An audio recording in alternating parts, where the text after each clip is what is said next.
नमस्कार, मैं Sujata Kispotta, assistant professor BEd unit, महिला कॉलेज चाईबासा।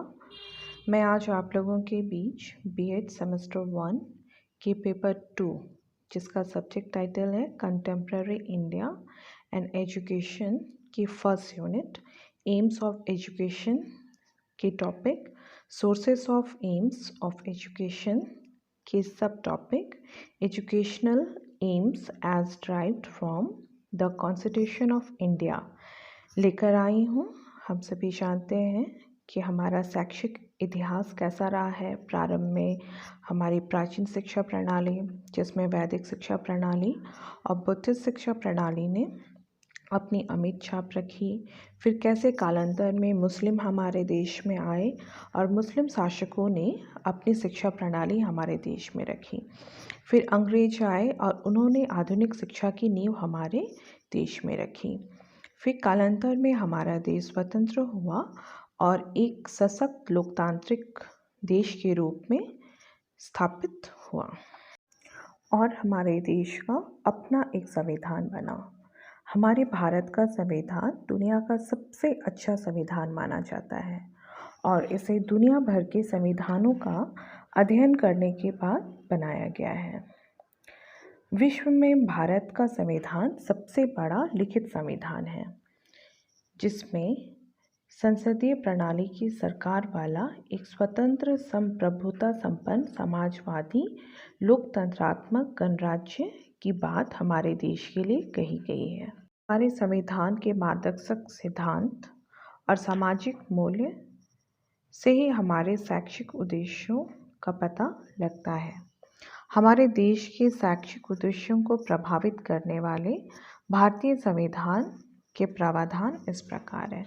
हम सभी जानते हैं कि संविधान के अनुसार हम लोगों को मौलिक अधिकार प्राप्त हुए हैं जो कुल 6 हैं और इन मौलिक अधिकारों का जो वर्णन है वो संविधान के अनुच्छेद 14 से लेकर 32 तक में इसकी व्याख्या की गई है।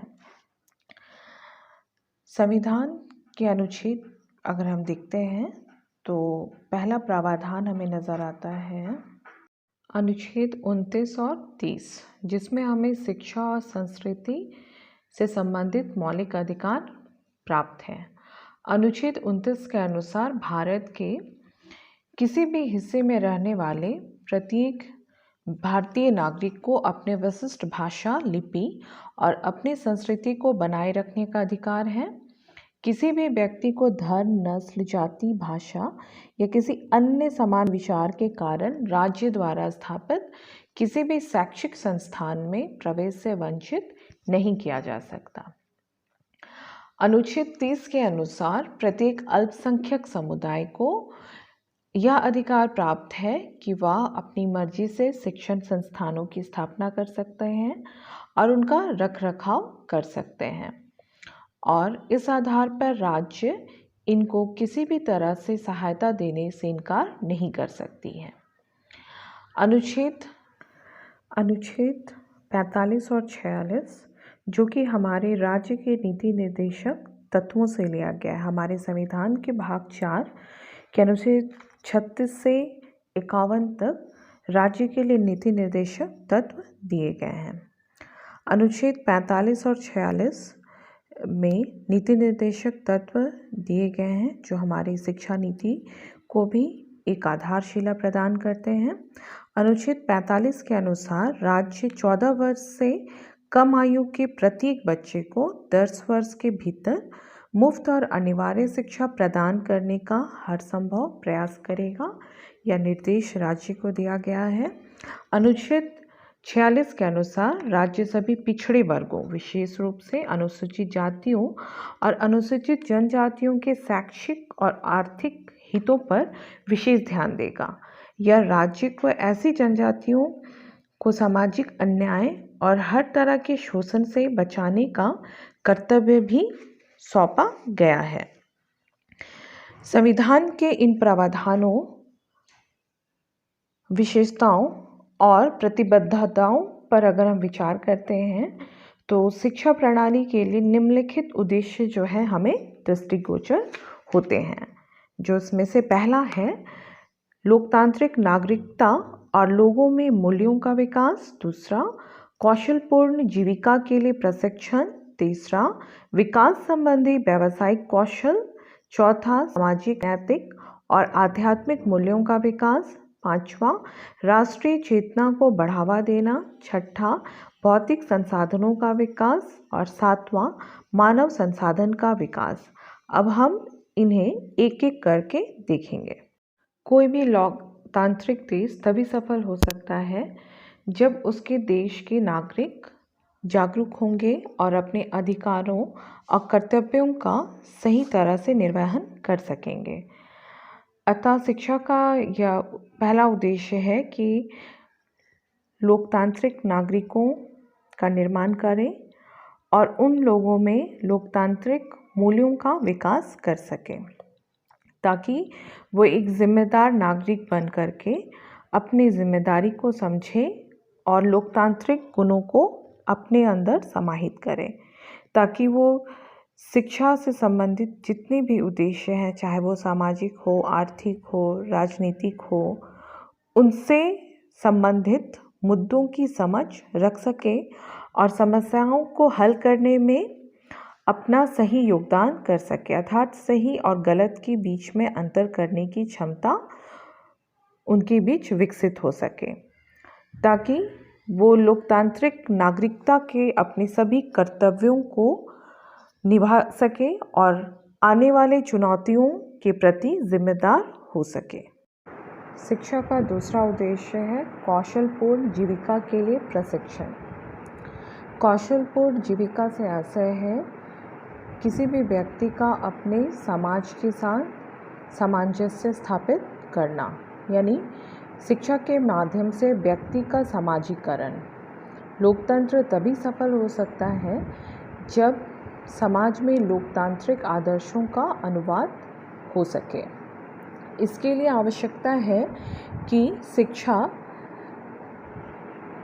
बालकों में सामाजिक गुणों, सामाजिक भावना, सहयोग, अनुशासन, सहानुभूति, भाईचारा आदि जैसे सामाजिक गुणों को विकसित करें, ताकि वो कौशलपूर्ण जीविका यापन कर सके, अपने समाज के लिए भी फलदायी हो और समाज के हर कार्य में अपनी सहायता दे सके। अर्थात लोग अपने आप को समायोजित करके समाज के साथ अपने लिए, अपने समाज के लिए कार्य कर सके। शिक्षा का तीसरा उद्देश्य है विकास संबंधी व्यावसायिक कौशल। कोई भी राष्ट्र अपनी आर्थिक प्रगति तभी प्राप्त कर सकता है जब उसके नागरिक उसे आर्थिक सहयोग दे सके, अर्थात राष्ट्र के नागरिक मानव संसाधन के रूप में तब्दील होकर राष्ट्र की आर्थिक प्रगति में सहयोग दे सके। और मानव को संसाधन के रूप में तब्दील करने में शिक्षा की अहम भूमिका होती है। वह राष्ट्र के शिक्षार्थियों को, छात्रों को या व्यक्ति को व्यावसायिक कौशल प्रदान करता है, ताकि देश के आर्थिक वृद्धि में वो योगदान दे सके, अपनी आजीविका को अर्जित करने में सक्षम हो सके। जब देश का युवा शिक्षित होता है, यानी मानव संसाधन के रूप में तब्दील होता है, तो देश की उत्पादन क्षमता भी बढ़ती है और आर्थिक वृद्धि होती है। चौथा उद्देश्य सामाजिक, नैतिक और आध्यात्मिक मूल्यों का विकास। शिक्षा की जिम्मेदारी है कि वो बालकों में सामाजिक, नैतिक और आध्यात्मिक मूल्यों का विकास कर सके, जिससे बालकों में इनके प्रति समझ और नैतिकता का विकास हो सके, ताकि वो इन मूल्यों के सहारे अपने लोकतांत्रिक देश की जिम्मेदारियों का निर्वहन कर सके।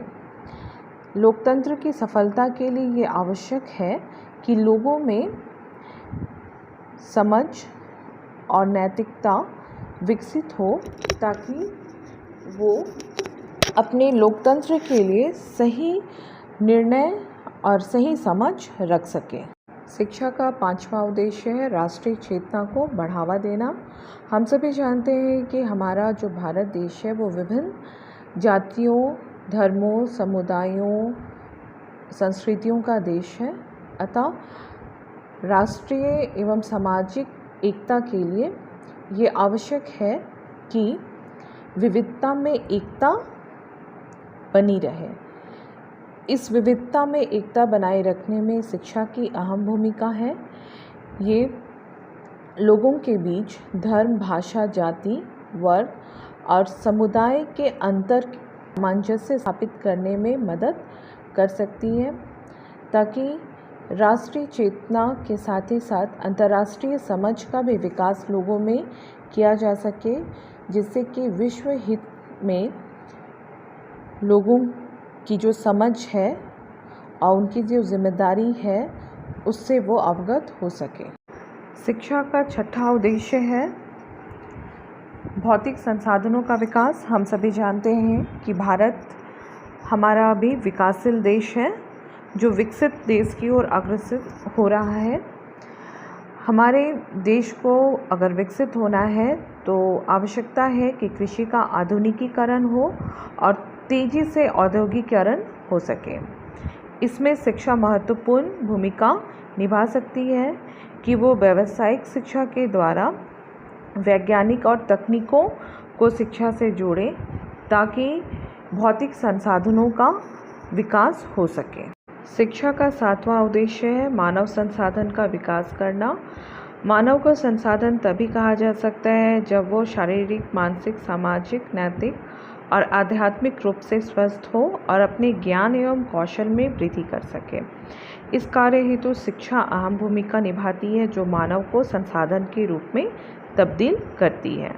इस प्रकार से हम लोगों ने संविधान के प्रावधानों के आधार पर शिक्षा के कुल 7 उद्देश्यों को देखा, जिसके आधार पर एक लोकतांत्रिक देश में शिक्षा की नींव रखी जा सकती है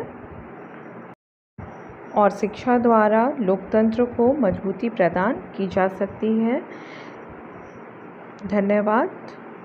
घर पर रहिए, सुरक्षित रहिए और राष्ट्रीय विकास में अपना योगदान दीजिए।